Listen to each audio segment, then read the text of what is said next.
Hi, the topic that I'm going to discuss is about project management. So let us first define what is project management. Project management is the planning and organizing of a company's resources to move a specific task, event, or duty toward completion. It can involve one-time project or ongoing activity, and resources managed include personnel, finances, technology, and intellectual property. Let's now proceed in project planning and scheduling. Project planning and scheduling, though separate, are two sides of the same coin in project management.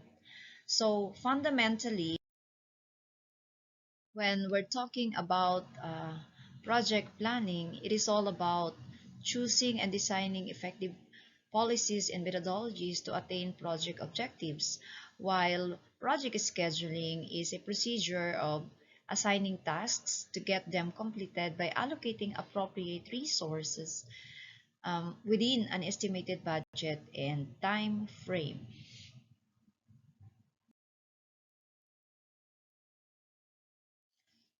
Project planning is a discipline addressing how to complete a project in a certain time frame, usually with defined stages and designated resources. Here are the phases of the project planning. The first one is developing a project to make it ready for investment, and the second one is determining the job or tasks required to attain the project objectives. Now, here are the steps in project planning. The first one is setting measurable activities. Second, identifying deliverables. Third, scheduling. And the last one is planning tasks. So here are the benefits of project planning. The first one is a route map. Now, the project plan offers a roadway or this route map that gives direction to the project from start to end. The second one is the documentation of customers' requirement. Take note that a well-articulated project plan enables the record of the customer's requirement in the documented form, and this provides a precise direction instead of relying on assumptions which could be incorrect and may lead to project errors. The third one is the task autonomy. Planning enables one to assign tasks to specific team members and gives autonomy. The team feels sense of responsibility and ownership of the success or failure of a project. Consequently, it urges them to work better or encourage them to bring inconsistent results. The fourth one is resource estimation. Planning is vital as in a way it enables us to estimate resources, costing, and time. It gives a judgment of any delays if several members are working on various projects at a time. Mitigation plan. A project plan gives a way to forecast risks, if any, and plan for mitigation strategies accordingly.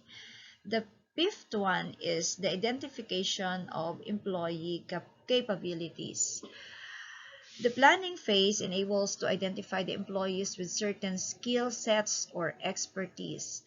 And as the tasks get assigned, team members get trained on the lacking skill sets or either upgraded on the ones they possess. And the last is that strengths and shortcomings of the previous projects. So project plans also help to analyze and improve or learn from the previous project records and facilitate decision making. So now let's proceed to project scheduling. Here are the project scheduling phase. The first one is the estimation of human resource and material requisite at every stage of the project. and approximate calculative time to complete each of these tasks. The second one is it indicates the start and end date of each project task and logical connectivity among various project tasks or activities. Here is an outline of the project scheduling stages. The first one is identify and meet the stakeholders. Second, define scope. Third, set and prioritize objectives. Next, determine deliverables. And then create project schedule. After that, analyzing the risks. And then setting progress reporting guidelines.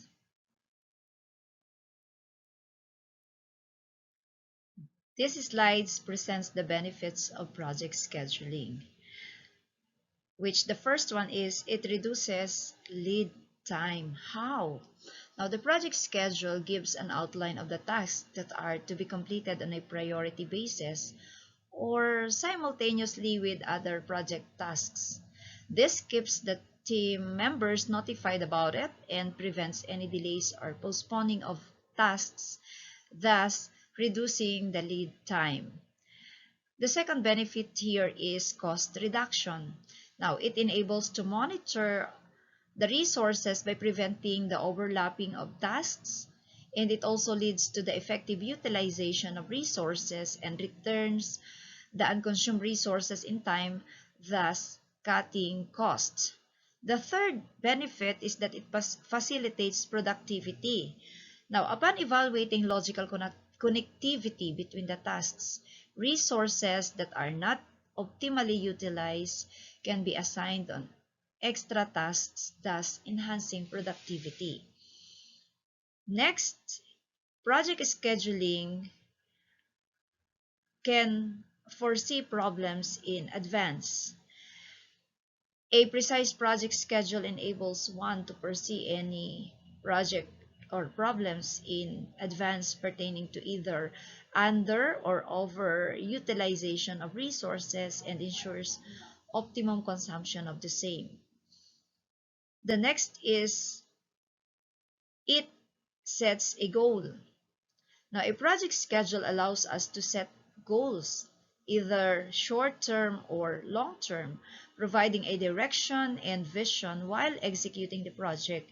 It also makes everyone in a team aware of the guidelines and methods to attain these goals. So without a schedule, the project would be vaguely defined, thus making it cumbersome to manage and organize the task so as to run it successfully. The last one is that it gives current progress updates and alerts. Now, the project schedule is a sketch that gives way to the project. A project might go through certain challenges. However, if there is no route map, how would the project move in the right direction?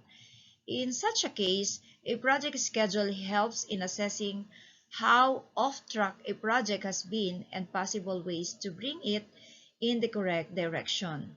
So, if if part of one task can be slowed down or postponed for a term without leaving work on others, then such a task is not critical, while tasks with a critical value cannot be delayed during the implementation of the project and are limited in time. So let's move on with the critical path method. This critical path method is considered as the sophisticated project management technique to plan, schedule, and manage complex projects.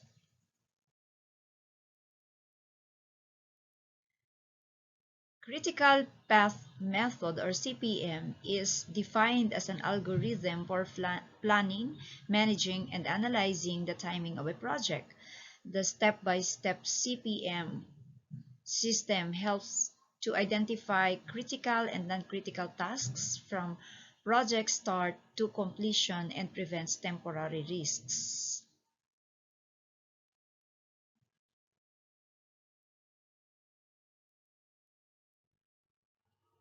This is a critical path method that determines the critical path by measuring the longest sequence of dependent activities from start to end.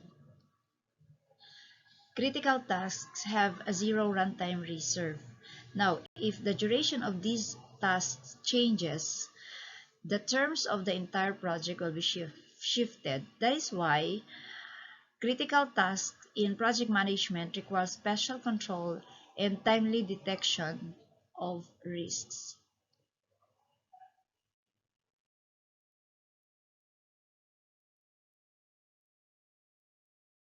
Program evaluation and review technique. In today's fast-paced business landscape, efficient program management methodologies are crucial. Program evaluation and review technique, or known as PERT, is a network diagram that lets businesses manage project tasks.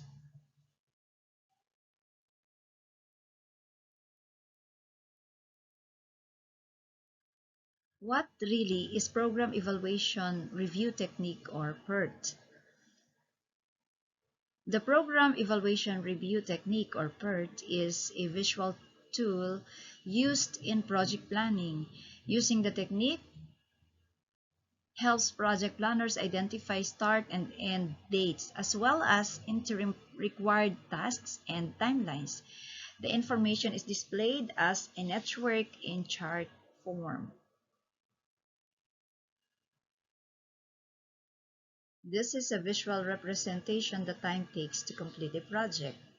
At its core, PERT utilizes a network of diagrams to visually illustrate the sequence of activities in a project timeline and project milestones.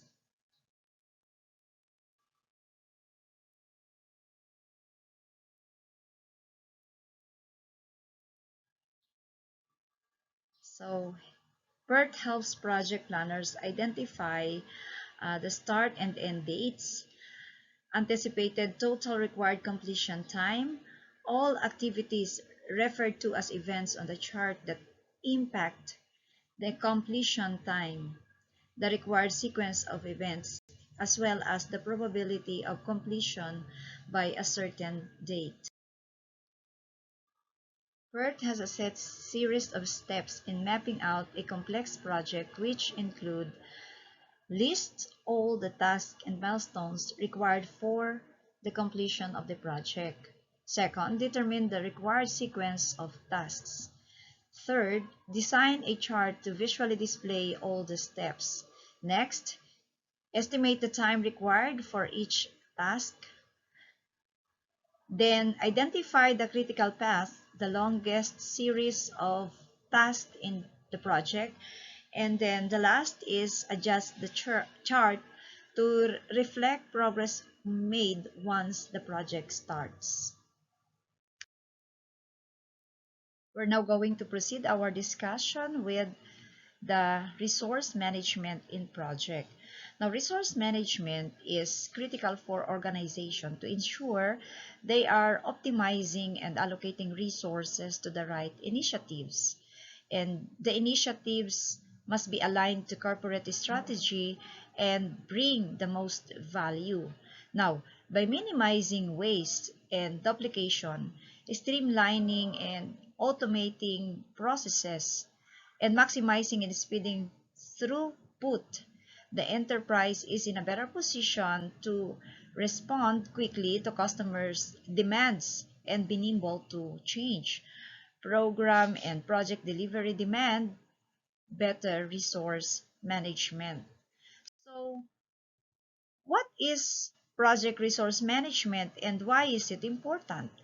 Let me now discuss what is really a resource management. So, resource management is the practice of planning, scheduling, and allocating resources to a project or program. The primary goal for resource management is to use the available resources most effectively to achieve the most significant organizational value. Now, resource management is all about doing more with less through optimization and efficiency. Resource management is also crucial for organization working on multiple projects in ad hoc environments. Risks management.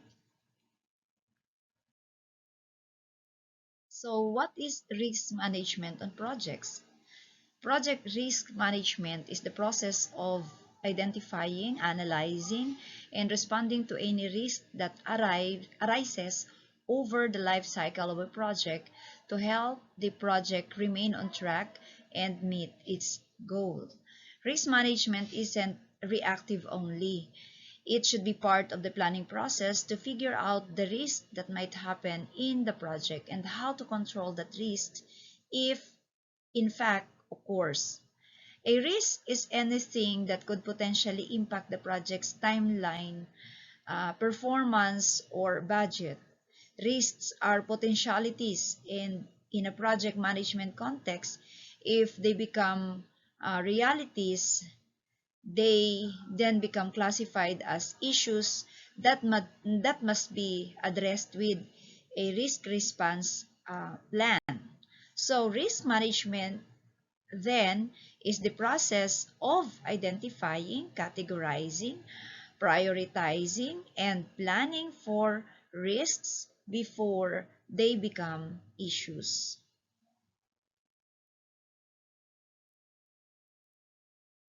There are 6 basic steps that are taken to manage risks, and these steps are referred to as the risk management process. Now, it begins with identifying the risks, goes on to analyze the risks, then the risks or the issues uh, must be prioritized. After that, it needs to assign an owner to the risks and then respond to the risks. And finally, the risks is monitored. In manual system, each step involves a lot of documentation and administration. This is the end of my report. Thank you so much.